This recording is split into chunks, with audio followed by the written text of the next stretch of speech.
The views and opinions expressed on From the Mouths of Madness are that of the panel and not of the Geeks Under the Influence Network or their sponsors. Listeners, beware.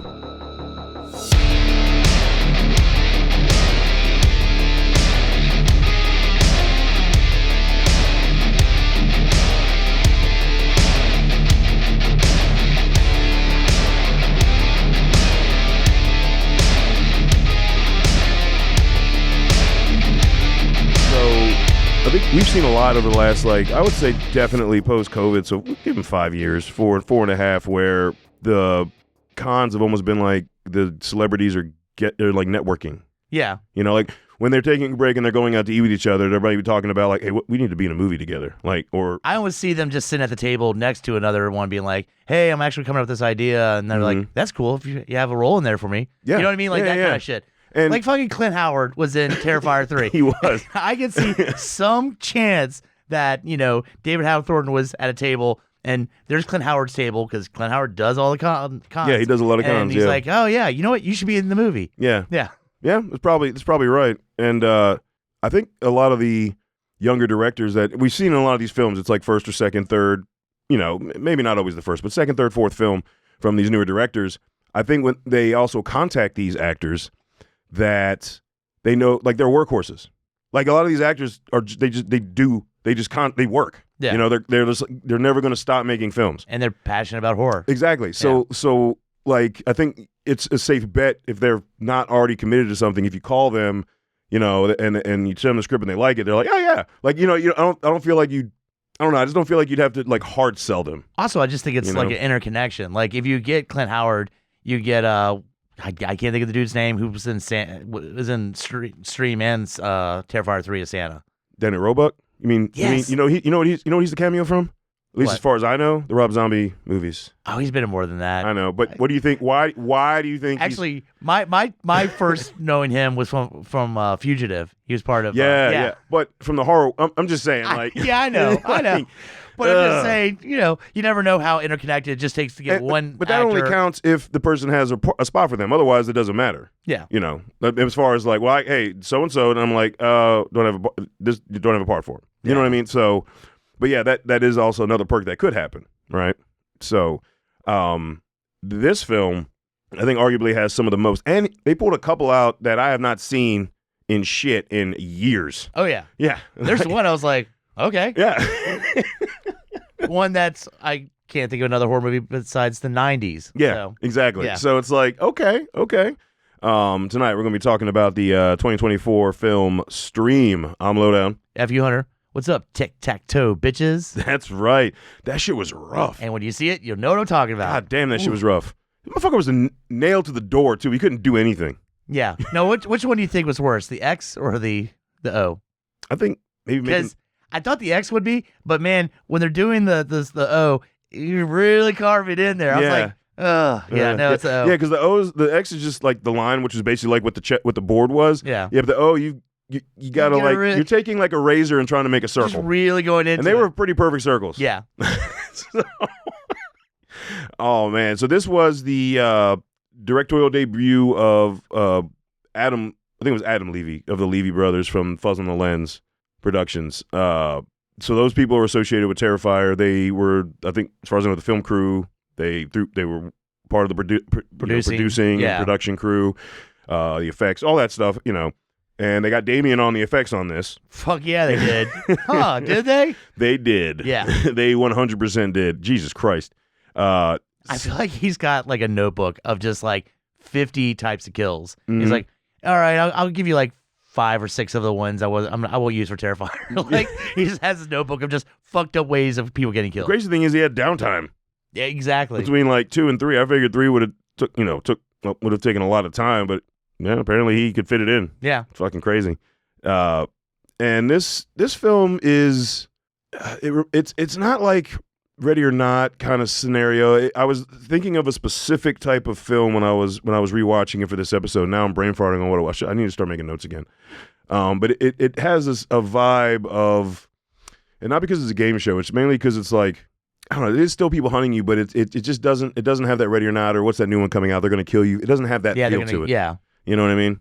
Yeah, it's one of those where you trap the people and it's competition, but I don't know. You don't have interaction between the killers till the very end. I think that's where I was kind of hoping maybe that you get each of them kind of trying to take each other out as they're killing everybody too, which doesn't really happen till the end of the movie. Yeah, because I mean, this is a live stream. This is a business, and they have rules, and they're very detailed about the rules in the film. So like that immediately like left my head. Like that's illegal. Yeah. So like why would? Yeah, I wasn't expecting that at all. There is another movie kind of like that, but it doesn't take place in a hotel where women wake up and these boxes come out and there's one assigned killer to go after them, but it's like out in the wilderness. But I can't think of what the name of it is. It's called the Furies or something. Oh yeah. I think that's Shudder, isn't it? I think it is Shudder. Yeah, but the killers can try to take out the other killer and then get bonus points for killing their chick. Yeah. So, which is kind of funny because the scene where she's like, "Oh, thank you for saving me." He's like, "I'm not saving you, bitch. I'm getting extra points." Exactly. Yeah. I mean, we kind of had that set up where he was trying to rig the game with old Mike Hanlon from 1990's It. I forget the actor's name because that's the only thing I know him from. He was in, God damn it. He was grown up Mike Halloran in. And he's been in a few cons too. So He has. That's right. He's actually from Petersburg. No shit? Yep. Really? Yeah. Nice. Fuck yeah. I didn't really feel like I need to know his name. No. But he turns out to be the snake, the twist. One of them, there was another one, but you kind of knew what that twist was when he kills number one and it was off camera and one comes back out. I'm like, Yeah. I remember the first time watching, like, yeah, that's not one. He just happened to bring a gun with him, by the way. That's Adam Levy. Which one? Number one. Number one? Yeah, and he's also the dude setting up the cameras. Who is number two? I wonder who that could be. I don't know. I want to know who number three is.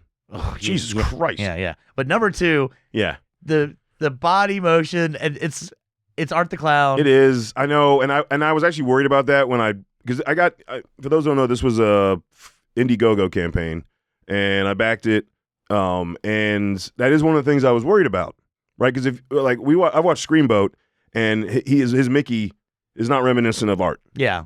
And this was in between 2 and 3, and I was just There's so many Art things. I was so worried because I don't want to see Art the Clown in this completely other property. He does specifically the presentation before he's gonna slice you up. Yeah. Where he's just like the hand motions up and like kind of curves to the side a little bit, and here's the weapon, and like I've seen that before. So there is a reason for him to do it because remember you get points and flair. Yeah. Is one of the things you get points for. Well, so he's got such an advantage. And he does like a ballerina twirl. Like he does a little bit. It is a little bit different, but it's so much there. Yeah. It's so much there. Yeah.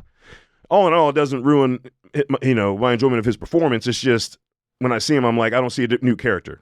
You know what I mean? Yeah. Like I just see Art.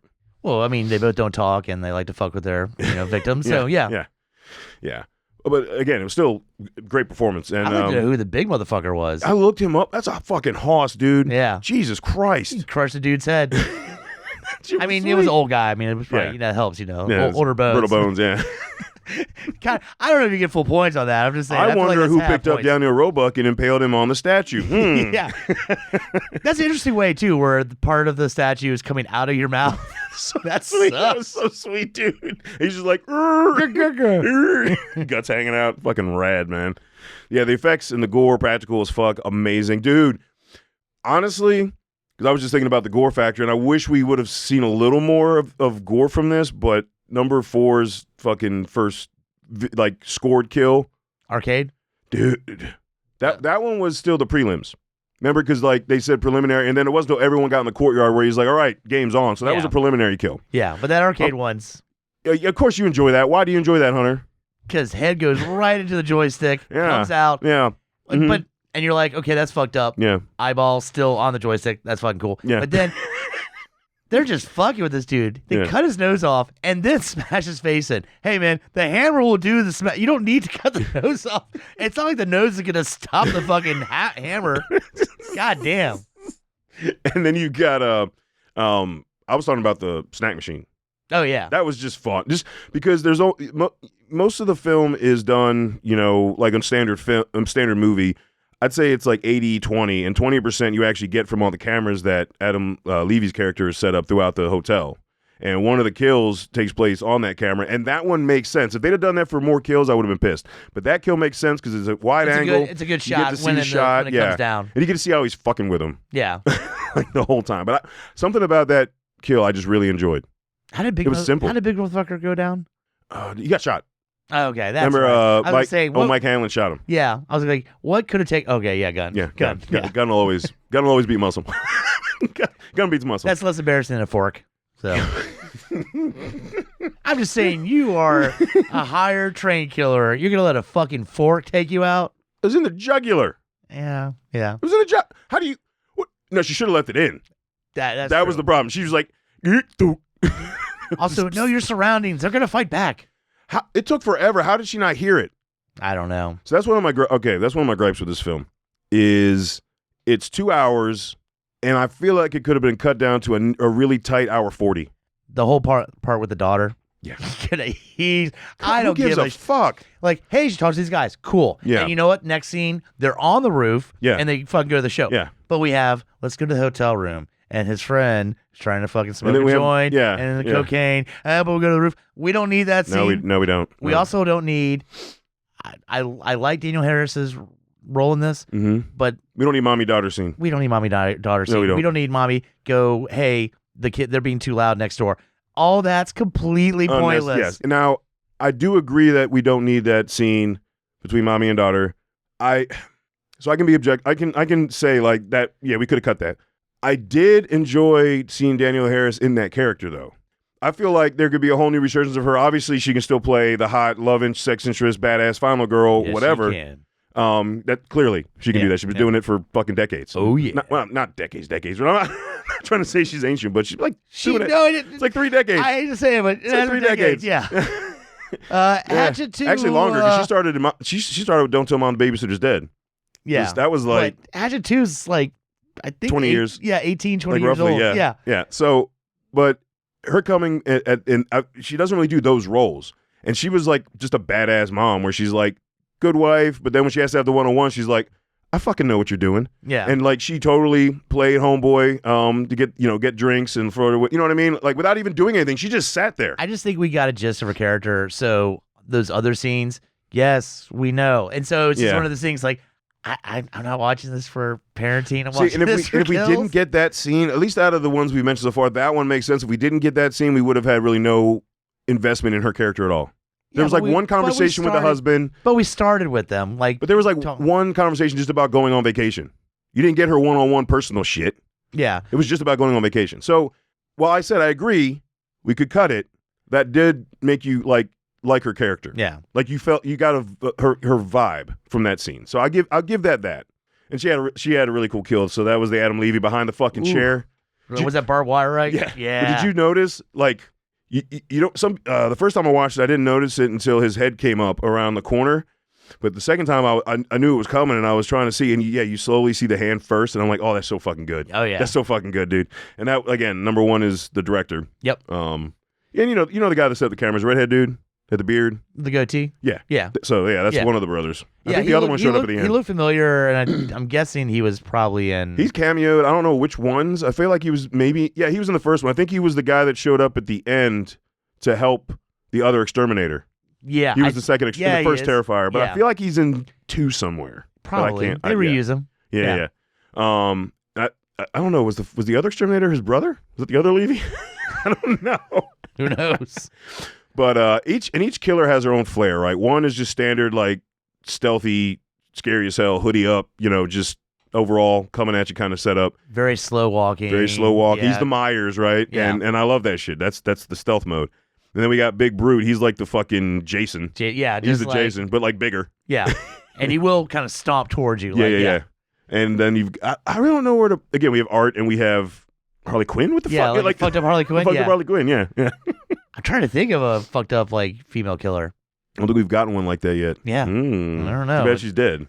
Did we never figure out who that was? That's a really good performance.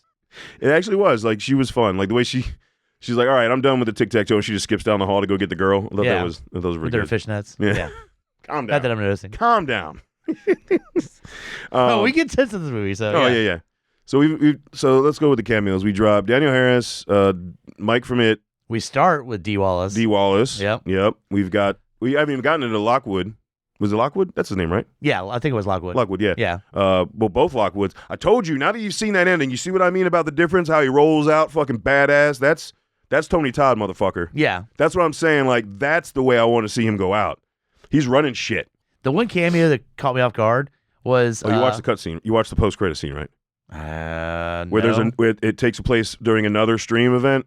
Oh, man, there's like 3 cameos in there. Well, shit. I guess I'll have to watch that. I ended with him burning the car and then... Oh, no. Well, shit. We're talking about it, though. Sorry. Yeah, that's all right. But yeah, we got Tony Todd as the second Lockwood, and then we realized that, okay, that's not his name. It's the Person. runner is always the guy who runs the game is always Lockwood. But our Lockwood is none other than fucking Jeffrey Combs, who, first time I watched it, I felt it was very reminiscent of Would You Rather. Would you rather? I was about to say. But this time watching it, he is definitely more game show. Yeah. I definitely saw a difference. Would You here. Rather was more of, I want to fuck with you. Rich prick fucking, Yeah. oh yeah. This one's more of like, what's going to bring in the numbers? Exactly. Because that's why he was so ecstatic when he kills Dude Man, that tried to fuck the game up. Oh, yeah. And he's like, yeah, guess what? You don't fucking win anyway because there's still somebody alive, you dumb motherfucker. Yeah, Mike Hanlon. Yeah. And then, that's the other, his first kill was D. Wallace, and the second kill was Ozzy. Yeah, which was from Leprechaun, Pee-wee's Big Adventure. Yeah. So that's the other. Yeah. That's Teen Wolf. Don't forget Teen Wolf. Oh yeah, Teen Wolf. He's in But that's the one that caught me off guard. Was like, it? Yeah. Yeah, because he just popped around the corner like. I haven't seen that dude in like a while. Since the Leprechaun Returns movie you made me watch. Yeah. When Leprechaun came out of him. Because he ate Fucking the clover, dude. So yeah, have we named all the cameos yet? Obviously, we already said David Howard Thornton, clearly, but he's not he's like a killer, not a cameo, just the cast they've gotten together. Like, because I don't consider these cameos; they're like people in it for a long time. Well, Felissa Rose was a cameo. God damn, I was about to give you a hint and be like, don't sleep on this, all right? Yes, Felissa Rose is a cameo. Danny Roebuck, we got a few scenes with him. Yeah. Everyone else, we got multiple scenes with. I think that's it.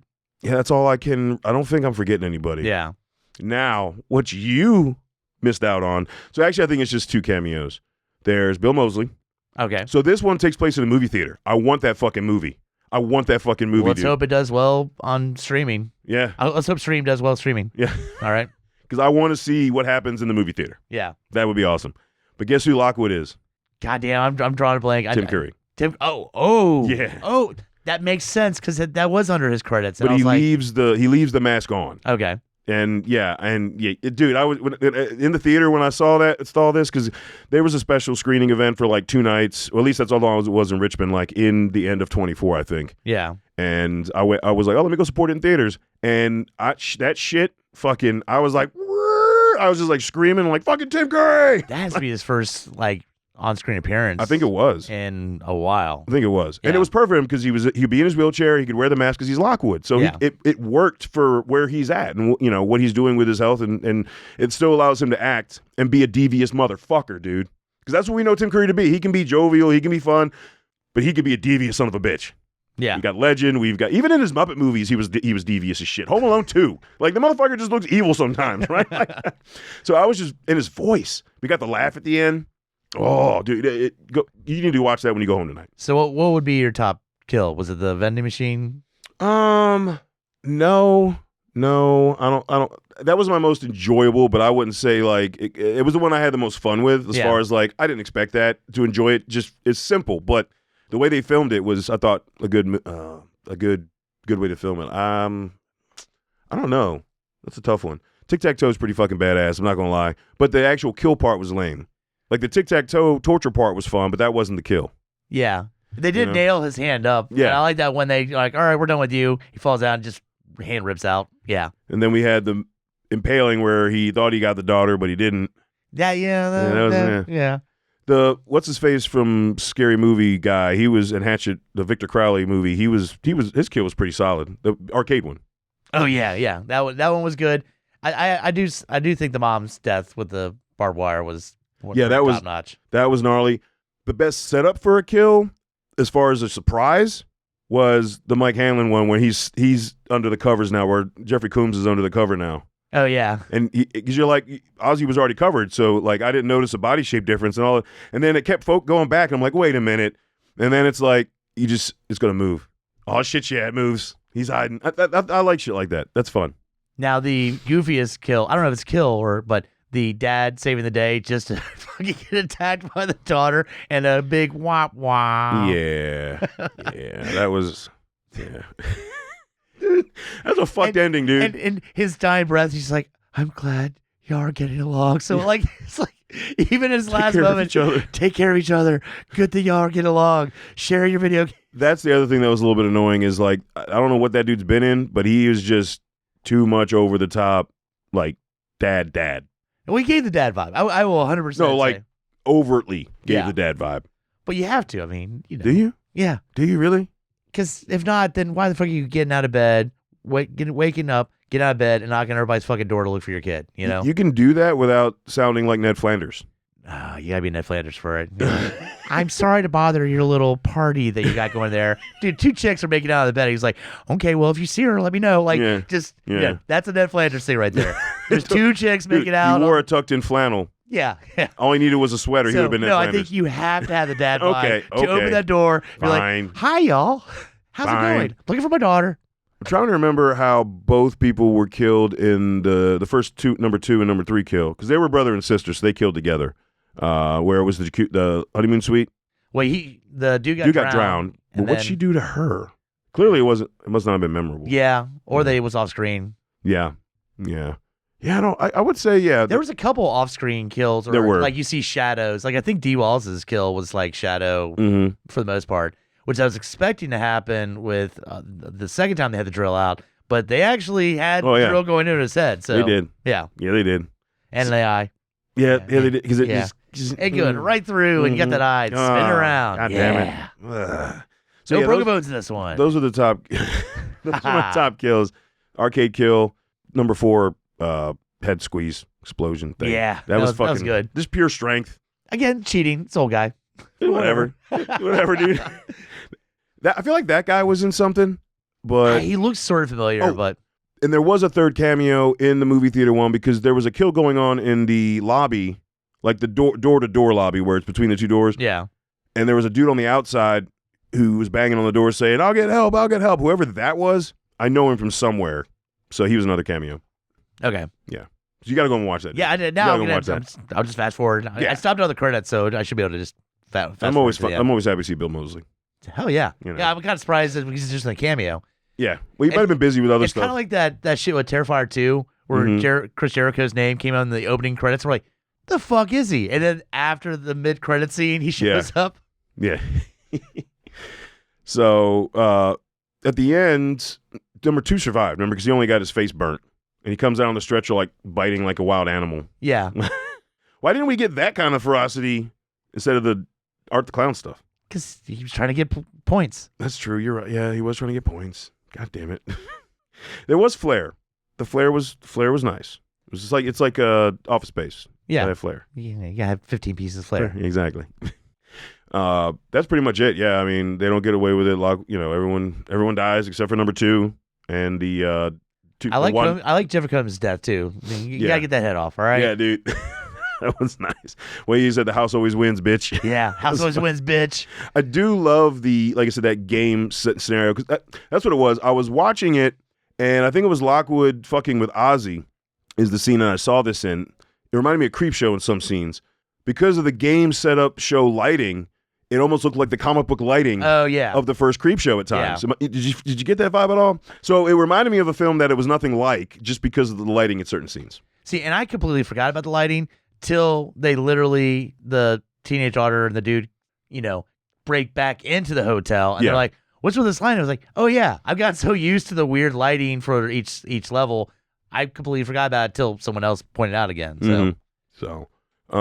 That's pretty much going to wrap it up about this film stream. Before we give you our final verdict, please hit us up at lowdownbrown.gmail.com. Let us know what you think about the film. Did you go catch it in theaters? Did you back it on Indiegogo like I did?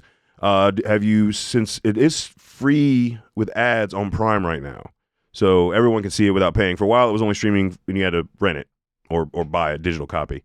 So let us know what you think after you watch it, if you've watched it, so on and so forth. All right. I mean, I backed it, and I'm not disappointed. Yeah. Especially after the second viewing, because I didn't rewatch it when it hit first streaming because like I already bought the Blu-ray. I'm not fucking paying to rent it. I already paid for it in theater. I'll support it there. Just had to wait a while. Just had to wait. God damn, that took forever. But I am glad that now it's pretty much streaming for free, so Yeah. you can kind of get the word out about it. I don't know, having that DVD, I got the picture of Tony Todd right on there. Like, I wonder if they chose that after the fact. Yeah. Because that was, dude, I opened it up, I was so happy. I'm like, fuck yeah. There are beats to this that say low budget, but the kills are so fucking good. Well, again, look at the first Terrifier. Look what Damien did with the kills. What was that, $20,000 budget? That's where I was going with it, is that Yeah. you can tell, like, the sound quality is a little, it's all one setting, obviously. I like the music, though. We didn't talk about the score. The score, post-credit scenes, the credit scene score, the main theme score. I like the music. It's very 80s synthwave. And I wonder if it's the Dream Kid dude that did the one score for Terrifier 3. It probably. Could be. Yeah. Yeah. But music's really good. But yeah, overall, like, I had fun. I'll watch it again. I'll probably eventually own it. So Yeah. Hopefully it'll get distribution so people can have, a copy. That'd be nice. If it was Shudder, I know that eventually I'd see it at Walmart, because for some reason Shudder's got to deal with Walmart. I'll roll by there and be like, oh, okay, they got that on DVD now. Yep. Cool, man. I'm glad you enjoyed it, because I know I was kind of talking that it was good, but I knew it would be a while for anybody to watch it, so I wasn't trying to hype it up too much. It's a horror movie for horror fans, for sure. Oh, 100%. Yeah. No doubt. This is a horror fan's horror like, film. oh, badass kills. Hey, I remember that person. Badass kill. Hey, I remember that person. Yeah. Yeah, folks, when we talked about our favorite kills, we weren't saying that the other ones were bad. It's just there were some ones that definitely trumped others. Yeah. Like hard. So, all right, folks. That is it. Until we talk to you again, embrace the madness.